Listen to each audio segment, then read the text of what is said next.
আস্তে আস্তে সেই মাস যে মাসে বন্ধ থাকে কবর আজাব, লিখা হয় না কোনো গুনাহ, আল্লাহর প্রেমে সবাই খাবে ক্রাশ। কমেন্টে বলে জানতো সে মাসকে বলা হয় কি মাস?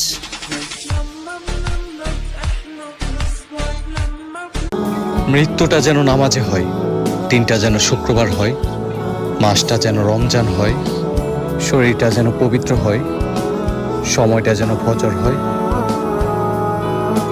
আর স্থানটা যেন জায়নামাজেই হয়।